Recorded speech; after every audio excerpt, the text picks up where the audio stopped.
La la la la la la la la. Hello, folks.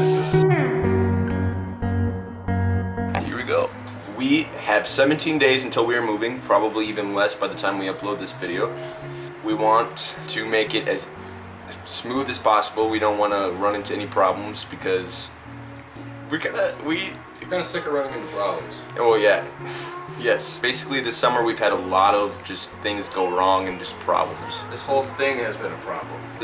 It wasn't supposed to be a problem. It was supposed to like kind of help us live our life in a better way. And it will once we get out there. It will, yeah. But right now, and moving, even if you're moving across the city, it's a pain in the ass. And all this furniture has to go, which I'm really excited about. I've had this for, it's really nice furniture. I've had it forever. I've had it since I was 12.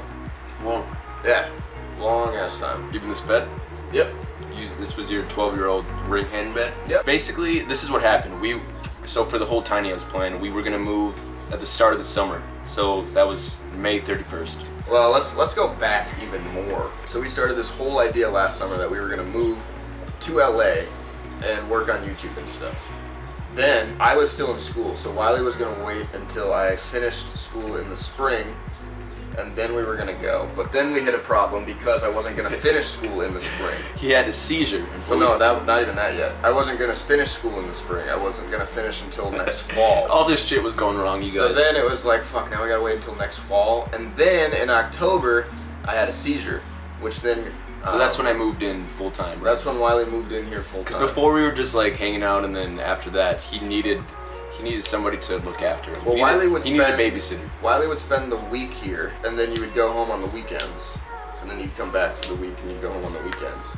And then I had my seizure, so he had to come take care of me because I couldn't move. When I had my seizure, I dislocated both of my arms. So I couldn't do anything. It wasn't good, you guys. We went to the park and everything, and all my friends were there, and it was dark, and we were getting ready to play. And once the exact second it started, Tyler ran up a slide, put his arm up to catch his body on the playground, and dislocated his shoulder, and it popped out. And he like was screaming, and like I was on the other end of the playground, and I heard, and then I ran over because Tyler was screaming. Yeah, and so one of our friends drove him to the hospital, and they hit every bump on the way there. I was bitching at him the whole time because he hit every single pothole on the way to the hospital. And so then Tyler was like effed up from just like everything, and I remember them putting you to sleep, me hearing them put you to sleep right before they put you down so they could pop your shoulder back in. They made him leave. They made me leave, and so I was just across the room, and they put a curtain instead of a door so I could hear everything, and Tyler's like, Wiley! I heard them pop the shoulder back in, and it was like, duck. Second night, I was just here. He went out to eat with his parents somewhere at a really fancy restaurant. It was for my birthday. I'm waiting for him to bring me home Lian Chins or something. I needed Chinese food. I got a call from his dad, and it was like, Tyler had a seizure in the middle of dinner, and he's at the hospital, and he's not coming home tonight. I literally just walked into the restaurant, found my parents, and sat down, and just ordered a drink. The drink just got to the table. Just took one sip of it, put it down, and then I remember trying to itch my nose or something. And my dad was like, you just did this. He was like, my arm went up like this, like I was gonna itch my nose, and then I just kept going like this. And then then they took me out of the seat, and then I think when my dad ripped me out of the bench, because we were sitting in a booth, he pulled my arm out. That's why I dislocated my other arm, because he was trying to get me on the ground, but my body was just so tense, like it was clinging onto shit. And he said my knuckles were just white from like gripping so hard, and my fingernails. You were biting your tongue. Yeah, well, yeah, and I bit my tongue. I had a huge cut in my tongue, and it hurt really bad. Both my arms were in casts, and legally, after you have a seizure, you can't drive for 3 months. No, it was longer than that, right? No, 3 months. I remember driving you everywhere for 3 months. He drove me, so when he was here, because he had other things he had to do too. He wasn't living with me like completely yet. He was like starting to move in. But like he would bring me to class when he could, and when he couldn't, I would have to take Uber, which really sucked. Oh, we forgot about the whole. So I got put on an anti-seizure medication. Yeah. And it's not good, you guys. It's an anti-seizure medication that you're not supposed to give patients that have severe depression. And anyway, they gave it to me, and it made me super suicidal. Like I don't remember any of it. So if you wanna, you were at your most suicidal point. You literally. It's never been worse. Every single second of the day was just, like you wanted to end it. You were asking me how you should end it. That medication would just knock you out. I'd be sitting there and I'd talk. Oh yeah. I'd turn around and talk to you, and you'd just be out again. It would make you wouldn't wake up for another 10 hours. It would make me super suicidal until I fell asleep, and then I would be out for like 10 hours. I masturbated a lot. And so once I finally got off that medication, I went to the doctors and I was like, hey, this is doing this and this is not good. Yeah. And so they're like, oh, you should have never been prescribed that. Like, I don't know what the hospital was thinking. That makes me mad. And not only that, but my doctor's the one that prescribed me the other antidepressant over the summer that gave me the seizure to begin with. See, you can't trust your doctors, you guys. You can't trust pills. Those aren't natural. The other thing that has gotten you out of your depression completely is marijuana. We won't turn. We see it right here. This video is about to turn into a marijuana PSA. My relationship with Wiley it's a very healthy relationship. And we have so much mutual respect for each other, and we help each other through everything. And we've been through some stressful times, but oh yeah, definitely. Other than that, but we've worked it out because we care about each other so much. But yeah, that's definitely, our relationship has definitely changed my perspective on life and everything. Like, you just helped me out a lot. I went to the back and I was like, I'm gonna make Wiley really happy, so I bought him a bunch of Nick Jonas stuff. I don't remember any of it either. We were the only two boys there. Because we took the train. Tyler's defending our honor. We just turned up the camera for a little bit and we turned it back on, so things changed a little bit from the last time we were speaking. We were so happy before and now we're so sad, but I'll tell you why. This guy just sent us an email saying, Tyler, you guys have successfully swept the tiny house thing under the rug. Which is not a great tragedy, but I think you could have done it much more gracefully, apologizing and taking responsibility, which we did. It's not in our hands. And even offering refunds for those who don't want to fund a trip to LA. The donation was to fund the fucking trip to LA. That's what it was for. We decided to do a tiny house, and then that's what changed from the original plan. To the people who are new to our channel, let me give you a little background story to this. So, can we give a timeline to this? I think this is the timeline we didn't even finish the last time. We didn't even finish this. Can we conclude this all and get it all in one bubble when you're done? Way back in September, our main goal was to focus on YouTube out in Los Angeles. We decided that getting an apartment was probably not the best option if there was a better one, and we found the tiny house lifestyle. Tiny house lifestyle was way better. It was 10 times anything we could have ever wanted. It was our ultimate dream to live in a tiny house. The reason why we were moving out there was so we could focus on YouTube and be around all of our friends in Los Angeles. Now let me tell you this, a few weeks ago, the tiny house plans fell through. We didn't speak about it on YouTube until our last video, but we were speaking to everybody about it in updates on the Indiegogo page and in our live shows that we do. Some people literally thought that we wanted to live in a tiny house and that was our dream, nothing else. Some people literally thought that the tiny house was our dream when really it was to shake our snow globe and just get the fuck out of Minnesota. What is that comment that you showed me yesterday on our video? That person was like, we don't care that you're not living in a tiny house anymore. We're funding the Wiley and Tyler dream, and that's what it was all about. And we're like, we love that kind of support and that kind of whatever, because the dream was to get out there. And like we said in our last video, we cannot get a tiny house anymore in California. We found only one place in California, which is the only place we want to move. This is all just to move to California. We could care less that the tiny house can't work out anymore. This guy that just emailed Tyler said that we swept it underneath the rug and that we whatever.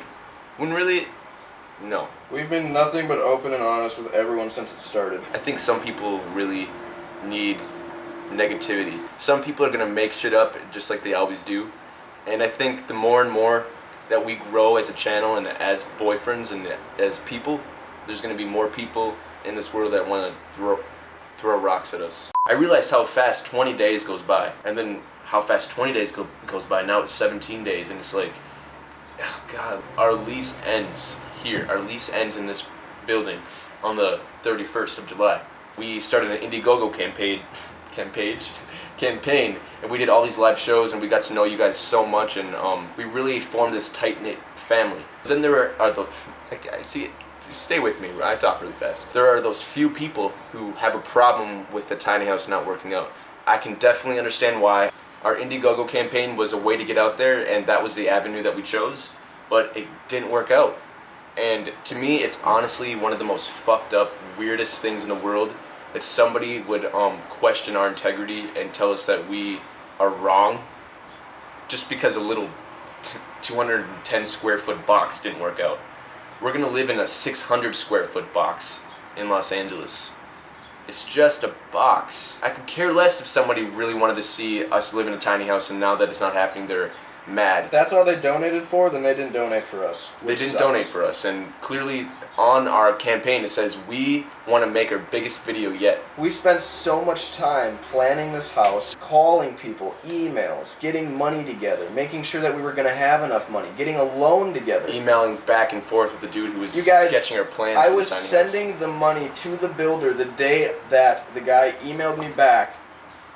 Didn't even tell us that it wasn't a tiny house place anymore. Didn't even tell us. He wasn't even going to tell us. It's just, I just hate that people are judging me and my integrity based off of something that I worked so hard to make happen, and that we had no control over it. The people who donated aren't complaining. It's the people who didn't donate. Yeah. And this happens. I was watching. You're right. I was watching other people's videos about how they ran campaigns, and when something didn't go right, the people who didn't donate were the ones that were so vocal about it, asking for, like, to give refunds to people and stuff. It's like, you didn't even fucking donate. You don't get an opinion on this matter.